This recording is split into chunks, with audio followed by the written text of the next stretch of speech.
I'm excited today. I am. My son is walking, walking today for graduation at the University of Cincinnati. So I've got my Bearcat black and my red Chelsea boots, my two expensive Australian Blundstones. Man, Blundstone boots, man, they're probably highly overpriced from Australia, but I love them, man. Got a lot of room for my feet. Got my little red in my, so I'm, black and red is the Bearcat color for University of Cincinnati. I keep thinking about walking for my graduation. Actually, my graduation, we marched into the Air Force Academy with our dress uniforms and our gold sashes, and we marched in and sat down. Everything was just all military. It was really cool. Then at the end, we got to throw our hats up in the air. And that was the coolest part, throwing your hats up in the air, the typical, with the flyby. I think we had F-15s or F-16s flyby at the same time as we were throwing our hats in there. At the end, they go, gentlemen and ladies, you are dismissed. And then it's like, we're so fired up graduating for that place. I mean, I loved it and I hated it there. It's one of those things I couldn't wait to get out. But at the same time, I loved being there. I never thought about quitting, basically, even though it was just one of the hardest things I've ever done, one of many, right? But so I'm excited for my son to walk, and he's worked his butt off, man. He's done so well in aeronautical engineering. That's one thing I've taught him. Thank you very much. Like when he went in, the summer he came back from summer camp as a counselor, he was like, he didn't apply for an ROTC scholarship beforehand because he was trying to get into the academy, couldn't get in, didn't know if he wanted to do ROTC. So he didn't really apply for an ROTC scholarship. But he, not last minute, but they did have an orientation meeting at University of Cincinnati for all incoming freshmen. And so he decided, you know what, I'm going to go ahead and go, because he was kind of depressed after summer camp. And he decided, now I'm going to go. Let's see what it's like. Maybe I'll, pursue it.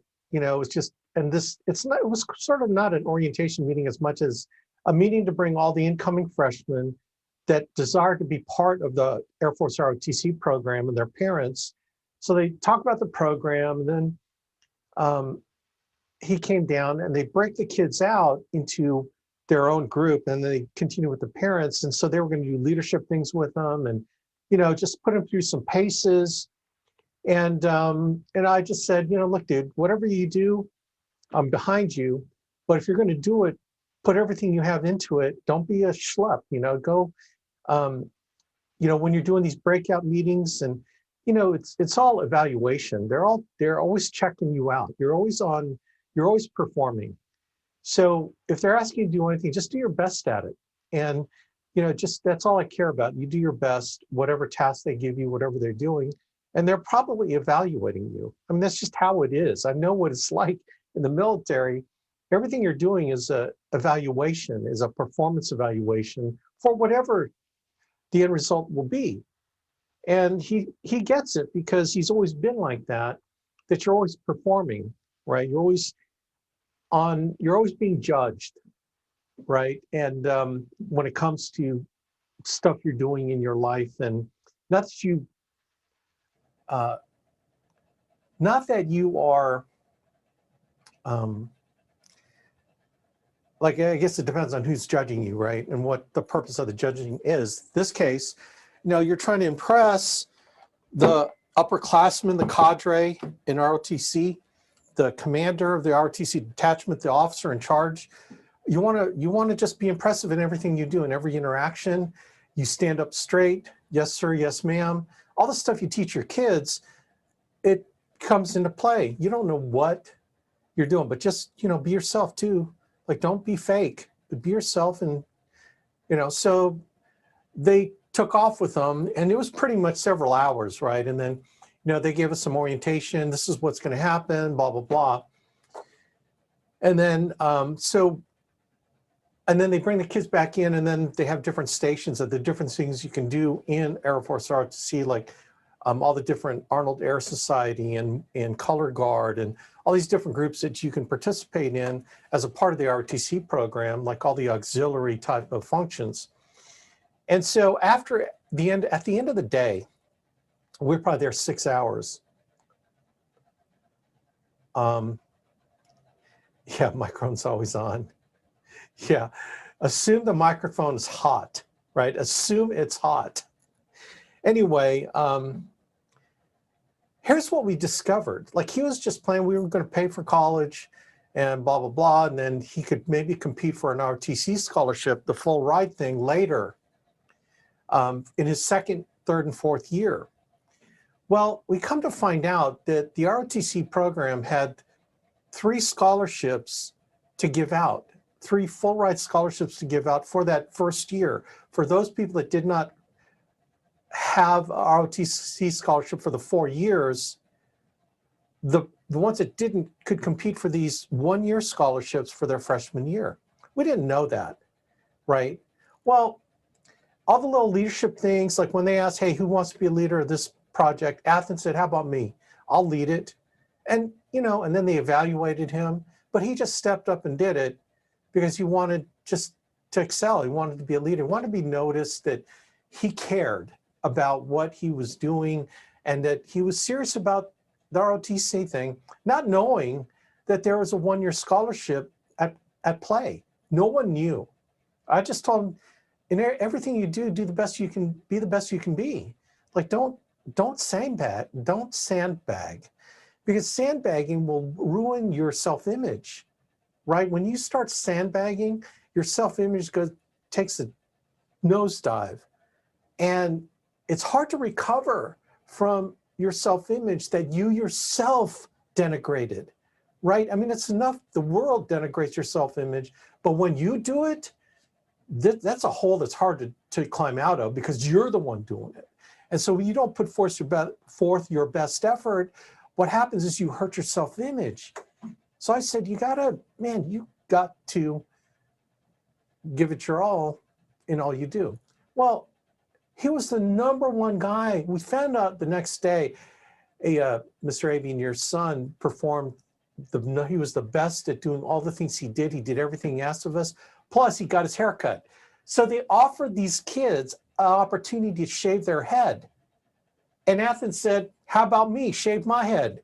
And there was like half of them did and half of them didn't.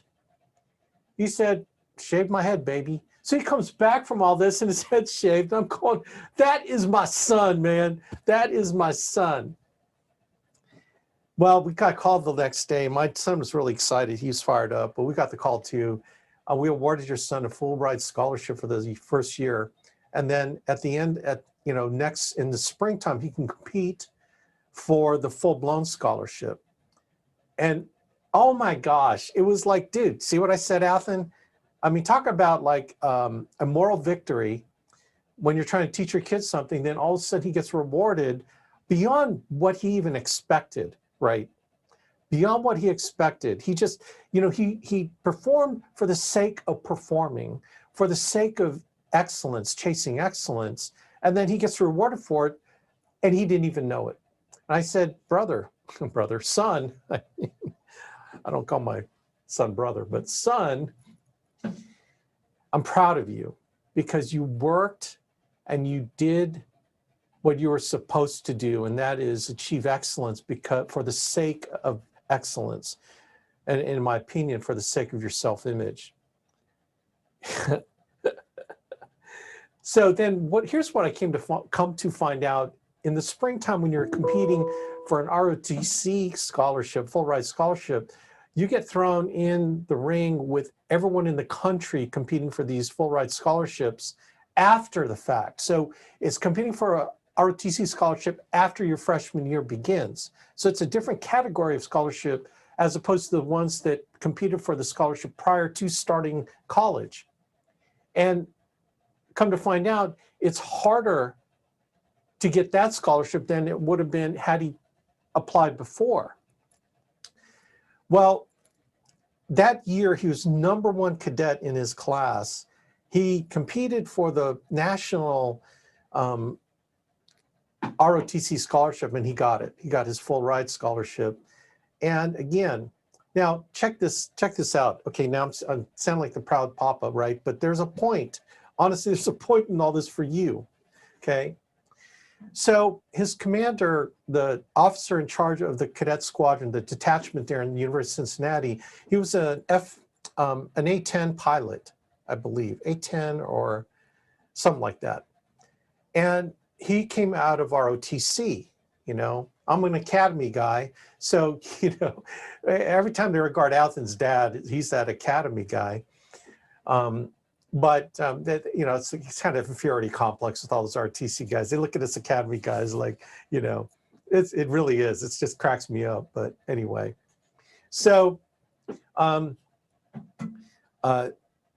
so he told them, so, you know, all the freshmen, you know, talked to their commander, and the commander asked him, so what are you planning on majoring in? Like, what do you want to do in the Air Force, and what do you plan on majoring in? He goes, well, I want to fly planes. I want to be a fighter pilot. He goes, awesome. And then he asked him, so what do you want to major in school? He goes, aerospace engineering. And he said, not awesome. He goes, pilot training slots are dependent upon a lot of factors, one of which is your GPA in competing to get a pilot training slot. And he goes, you know, if I were you, and if I really wanted to fly, I would take criminal justice, okay? Because criminal justice is easy. It's easy to get good grades. You don't have to work very hard. And you're going to be a pilot anyway. So, you know, it's not going to matter what you study. And Athen said, oh, yes, sir. Okay, sir, I'll consider it. So he comes back to me and he goes, Daddy, this is what they told me. I go, well, son, you tell me, do you like engineering? Now, this is a guy that took engineering block in high school. He opted for the engineering block, which is cool. In his high school, they have a bunch of courses oriented to people that want to be engineers. And so this is, you know, he's got an engineering mind. And I go, son, okay, asking questions, right? And selling, right? You ask questions. So, son, how do you feel about that? How do you feel about not pursuing the thing that you really enjoy doing and pursuing something that you don't enjoy doing as far as academics? I didn't try to lead him too much, but I knew what he was going to. I knew what decision he eventually would make if, you know. And he goes, oh, I don't know. I don't know that I do well in that because, you know, criminal justice. I go, yeah, right. You know, I go, you love engineering, don't you? There we go. Man, the salesman in me, I just can't help selling my kid. He goes, yeah, I love engineering. This is a guy that competed in robot wars in high school. So, okay, yeah, I love engineering. And do you think that you would probably excel in class because you love the subject instead of a subject that you don't like? He goes, well, yeah. I go, think back in high school. Remember French? Remember English Lit? I mean, you did well in school, but tell me in high school, how did you do in those classes compared to engineering classes? He goes, oh man, I struggle with those ones, those other classes. I go, why did you struggle? Like, oh, so boring. I just didn't see it in my future. I didn't see that it would be meaningful to me. Why did you like engineering? Because I love engineering. I just did well in it. I just really jazzed about it. Did you study more engineering because you enjoyed it? Oh yeah. And so you did good grades because you worked hard because you loved it, right? Yeah, I did. Huh, interesting. So imagine, you know, you got two paths ahead of you. You have the, I want to say underwater basket weaving track. I said criminal justice track. No offense to those of you that are criminal justice majors. Hey, I'm talking it in this context. You have the criminal justice track and you see yourself walking down that road, and then you see the engineering track. You tell me, where do you think you would probably get better grades? Daddy, Engineering.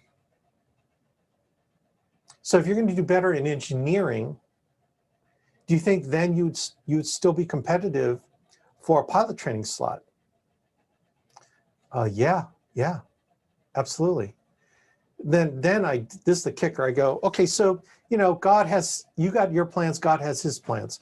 Let's say, for example, if God decided that, maybe pilot training isn't for you, maybe you couldn't get the slot, your eyesight suddenly got really bad, and there's no way you could be a pilot, what do you have to fall back on? Well, my degree. And your degree would be in, that's a Sandler technique, by the way, and your degree would be in aerospace engineering. So do you think you'd be more valuable to the Air Force with an aerospace engineering degree versus underwater basket weaving degree? He goes, no, engineering. Go.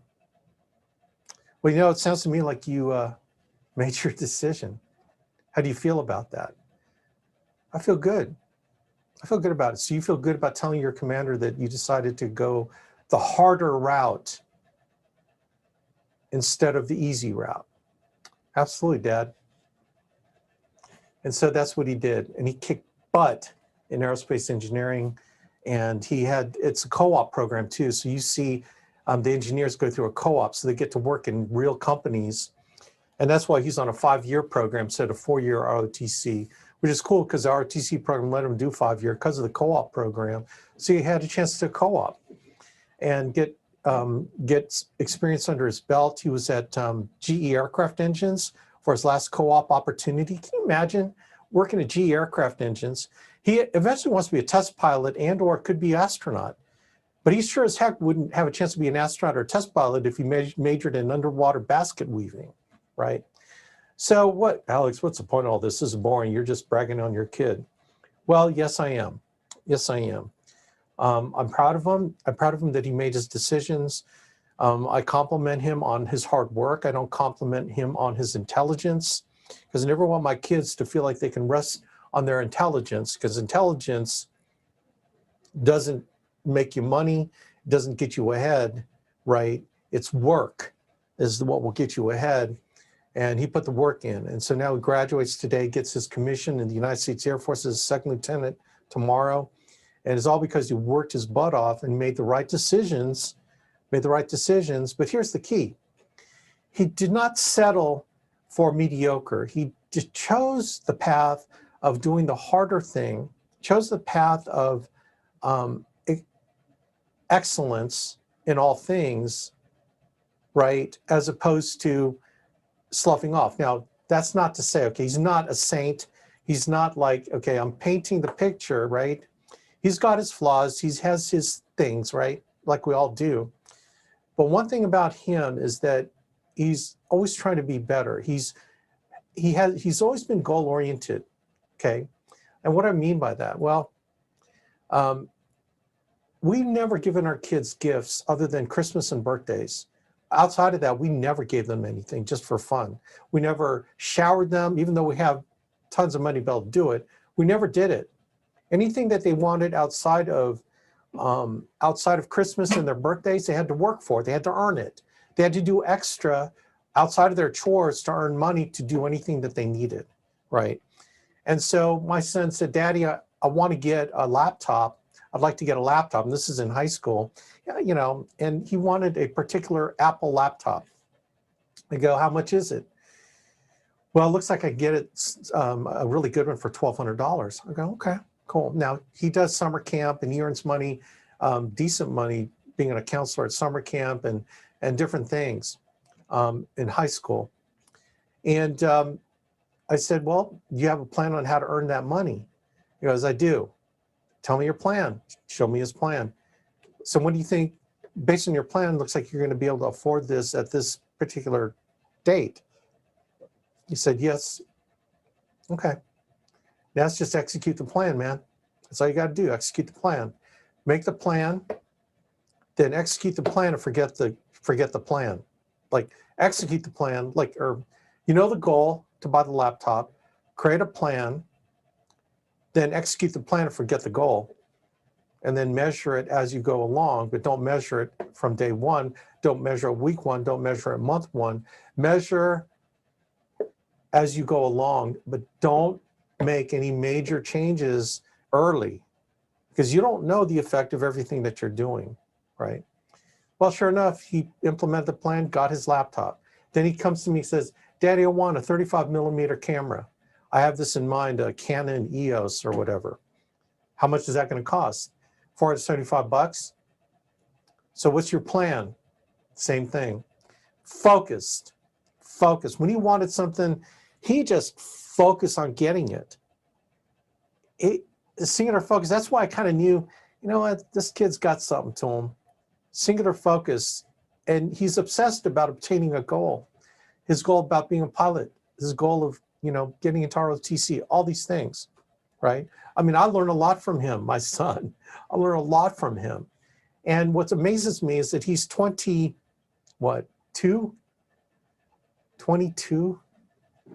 And he's starting his life already with these tools, that I don't know that I gave him these tools. I think he had certain characteristics. I think what I gave him was an example. I gave him an example. I taught him along the way, but I taught him more by my example than saying, son, you need to do this, this, and this, because I, the Almighty Father, dictate that you will be successful when you do these things. I didn't do that, man. I felt it more important to lead by example and teach my kids by example than to tell them what to do, right? Tell them. Now, I had to counsel them on things, when they made mistakes. One of the most important things I counseled them on is how to handle failure. See, sometimes as parents, we want to protect our kids from hurt and failure because we don't want them to feel those things. But the problem when you do that as a parent or any mentor, you take away the pain, you take away the opportunity to learn how to handle it. I think a lot of kids are on Paxil right now and adults are on anxiety medications because their parents never told them how to handle adversity in their lives, right? My kids I started out thinking, because this is a lot of stuff I learned in the Amway business, okay? All of the books we've read, is I'm going to teach my kids how to learn how to handle adversity in their lives. Because it's easy to handle success, but there's a way to handle success too, not to rest on your laurels. I found it more important for them to teach them how to handle pain, hurt, adversity in their lives. Because if we took that away from them, they'd never know how to handle failure. The real key, it's easy to say when you fail, just get up again. The problem is most people don't even know how to equip themselves with the getting up part, right? They get depressed. They want to just stay in bed all day. They just do not want to take action to get themselves out of the thing because they just don't know how to handle that feeling, right? We're talking about feelings. How do you handle the feeling of failure? The feeling of not getting what you want. One of Athens was not getting into the Air Force Academy. I went to the Air Force Academy and he wanted to pursue the Air Force Academy because his daddy did. Now, I never blew up the academy as the best thing since sliced bread. I told him, it's a great place. It's good for certain types of people, not good for other types of people. Okay? Now, if you want to go there, man, let's do it. Let's go all in. Now, he didn't have the grades. He didn't have the test scores, really. He couldn't get a nomination from a congressman or senator.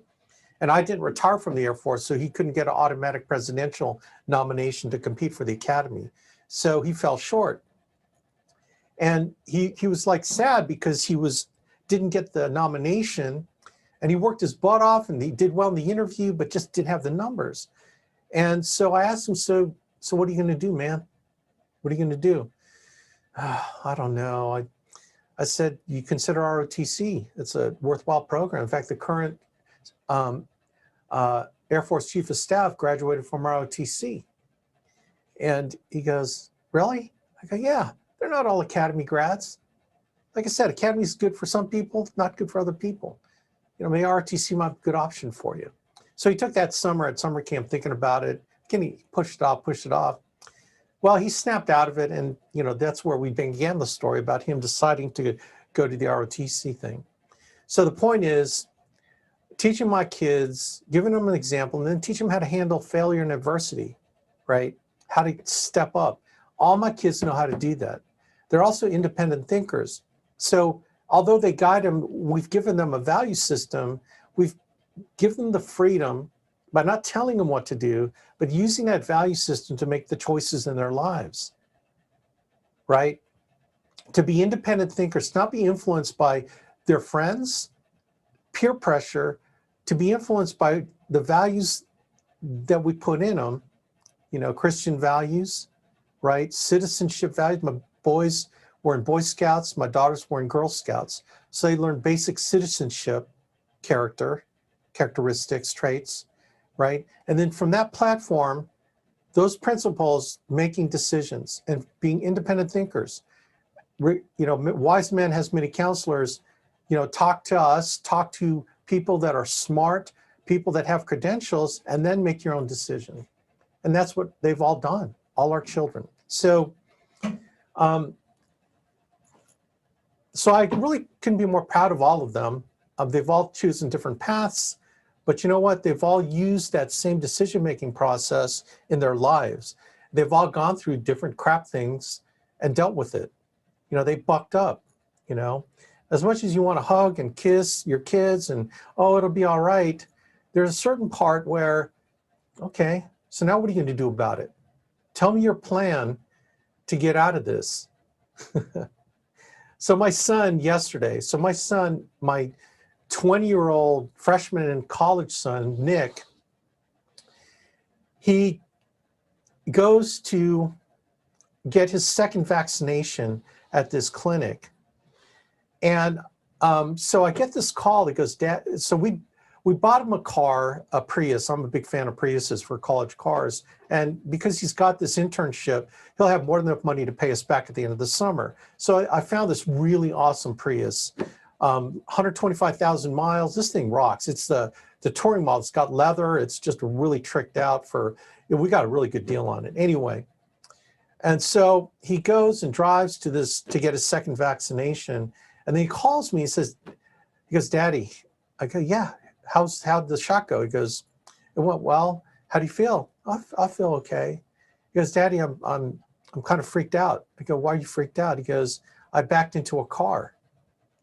Oh, how'd you do that? Oh, I didn't see it. Was it parked? He goes, yeah, it was parked. He goes, I don't really know what to do. What should I do? I go, well, what do you think you should do? What would you think you should do? Well, I probably need to make sure they know who I am. That's probably a good idea because you don't want to leave the scene of an accident, right? Oh, no. So the right thing to do would be what? Well, I should probably tell them who I am. That's probably a good idea. Do you think maybe it'd be more important to do it in person when they come back to their vehicle and just wait there until they come back? Yeah, that's probably better in person. Because if you left a note, the wind could take it away. Someone could take it off their windshield and not give it to them. A lot of things. And then you'd be leaving the scene of an accident and et cetera, et cetera. And he goes, yeah, you're right. I know I'm right. And he goes, so I said, anytime this has ever happened to me, what I've done is I've written my name. I put my license number. I put my our USAA number, my phone number, email, everything on this piece of paper so I can give it to the person. But my recommendation is just wait until they come out to their car and then go up to them and tell them what happened. And he goes, yeah, okay, all right. And he goes, so how do you feel about that? He goes, I feel better. I feel better about that. So let me know what happens. And he freaks out about stuff that he's never gone through before. So I just calmed him down and said, just give me a call. So he calls me back later. He goes, Daddy, I waited for him to come out. And so he goes, so the guy went to the bumper and he rubbed off the white paint of his car, the Prius. And he said, the guy told him, oh, it's no big deal. Don't worry about it. There's nothing wrong with it. Nothing wrong here. I said, so that make you feel better that you waited until the guy came out? Oh yes, absolutely. It made me feel so much better. Great. I think you made the right decision, son. So now he knows how to handle any situations, right, when you get into an accident. So again, example, ask questions. Now, think about it. I've talked about my children, but what do you think you got out of all those stories, right? Performing, seeking excellence, being goal-oriented, learning how to handle adversity and moving forward. You know what? I don't care how old you are. You could be, a 20-year-old, 22-year-old kid, or you can be a 60-year-old man, 65-year-old, 70-year-old, whatever. You'd always learn from stories of other people. And it's one of those things, I mean, I don't even have to tell you, don't you? You know how you ought to, whatever it is, right? And I always turn around on you. Like, if you were going to coach you, what would you do? Right? I love Sandler. I love neurolinguistic programming, all this stuff. It's life skills. It's life. It's about life. Ultimately, it's what he wants us to do, and discerning that. So think about what is holding you back in your life, and what are the things holding you back. And some of y'all have some very significant obstacles by anybody's standards, right? But your obstacles are yours. Mine are mine. Y'all each have yours. You have yours. So what are you going to do about the challenges that come your way? Do you have a game plan? Did you already put a game plan together to execute, right? Create the goal, create the plan, execute the plan, forget the goal. Then pull your head up periodically and get outside counseling so we can evaluate your progress to see if we need to tweak anything, right? But bottom line is, do you already have a plan? Do you have a plan for getting free from your sales job? Do you have a plan for your sales job? Do you have leads? Do you have a dialing calendar? Do you have a calendar to do what you want to do? And if the answer is no, then you got some serious problems, brother, sister. You got some serious problems, because you got to start. You got to start somewhere. So what is your plan? Some of y'all on here want to get free from your jobs. I dig it. So how much money would that take to do that every week? How much? Is it 800 a week, 1,000 a week? What is it? So then what does it take to make 1,000? We'll say it's 1,000 a week. What does it take to make 1,000 a week? Well, you got to get leads, you got to book appointments. So work backwards then. So let's say, so you got to sell $2,000 of premium a week to make 1,000 a week, right? Let's say 2,500. So 2,500, if you divide that by the average app, let's say the average app is 800, 2,500 divided by 800. So you need to turn in 3.125 apps. Now we know not all those get issued, right? So that's basically 3. So let's 75% placement, 70%. So now you have to turn in 4 applications, okay? Now 4 applications, let's just be conservative. That's 4 homes you have to close. So that means you got to book 8 appointments to close 4 if you're going to close 50%. So how do you book 8 appointments? Well, you got to get on the phone. And if your booking rate, right, if your booking rate is 50% of the people you talk to, then 8 appointments means you got to, 8 appointments means you have to talk to 16 people. Okay, like those are typically A leads, right? 16 people you contact to get 8. Maybe yours is not 50%, maybe yours is 25%.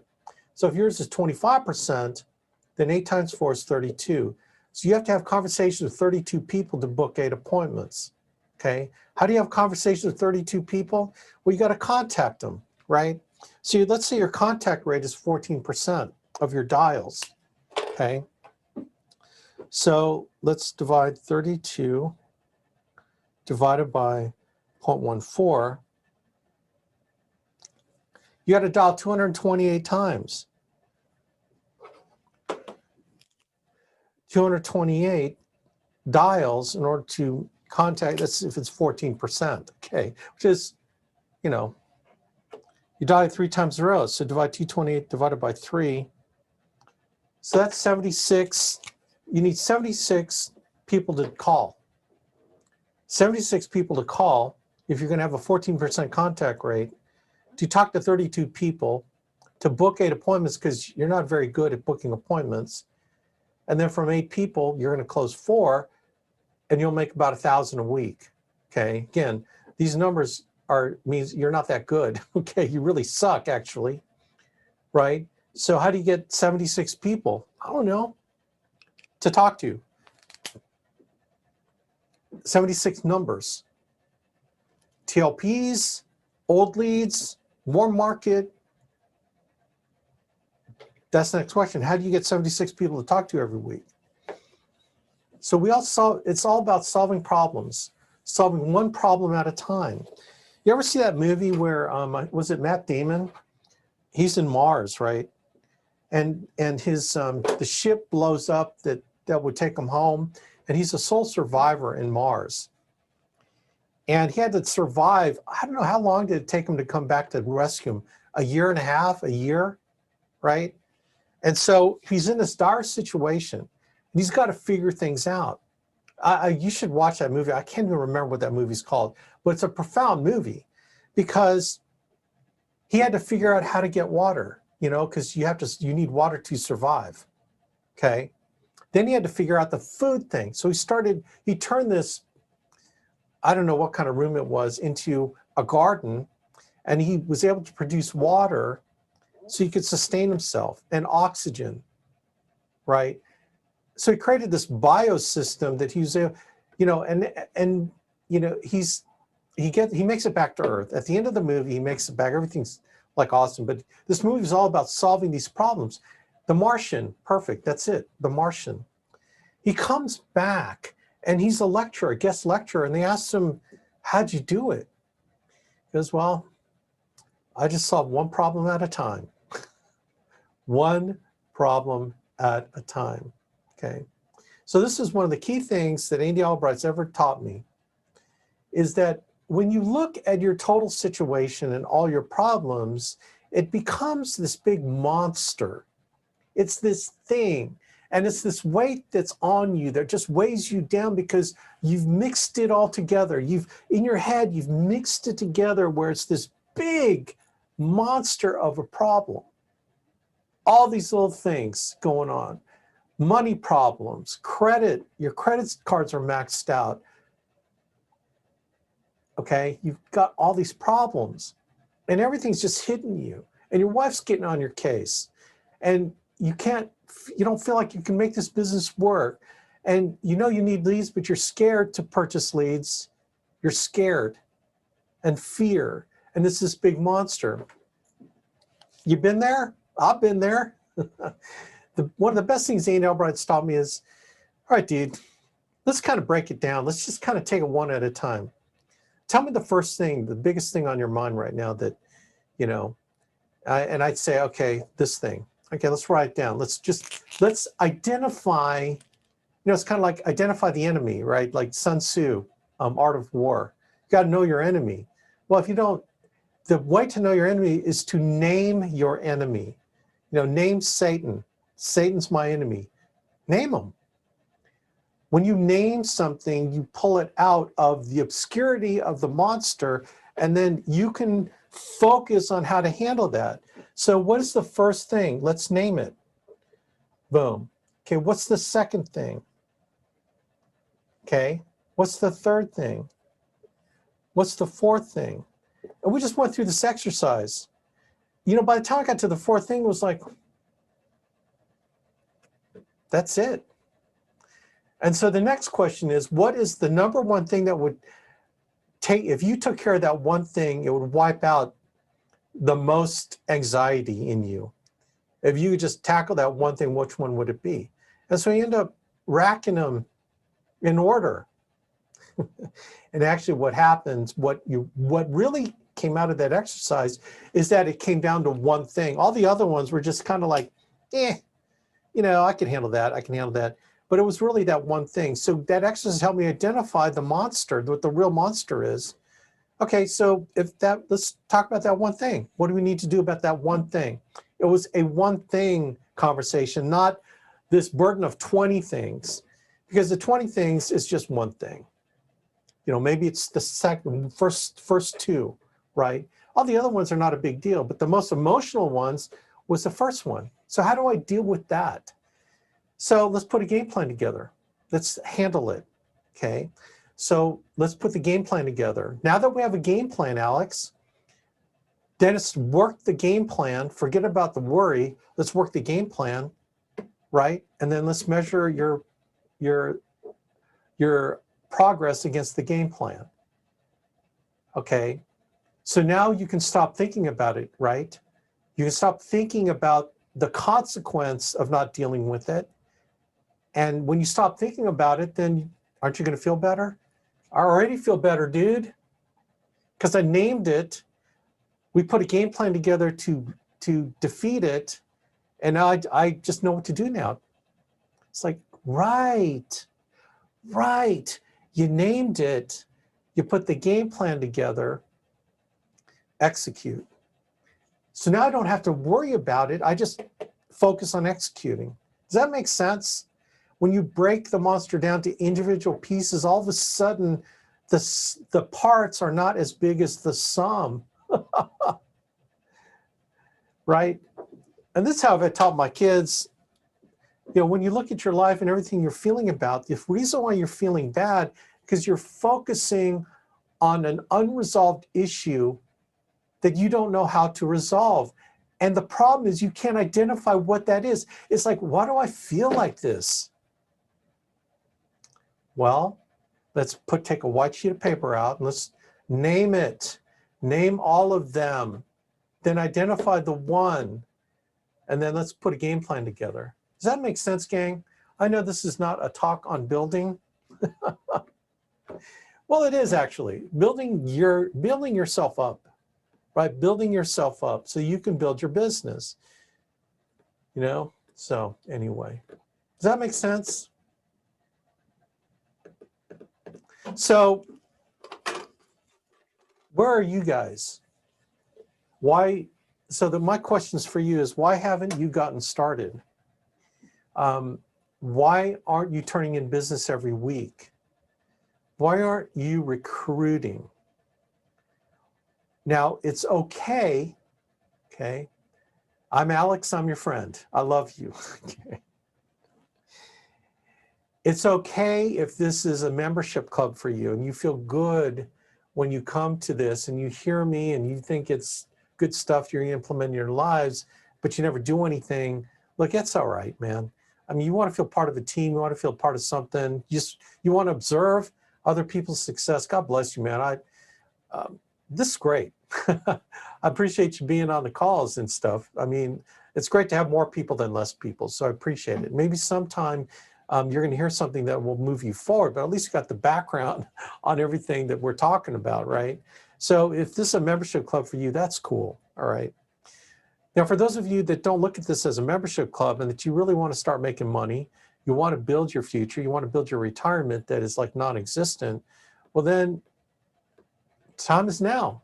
Time to get off the rusty dusty. The time is now, right? The time is now.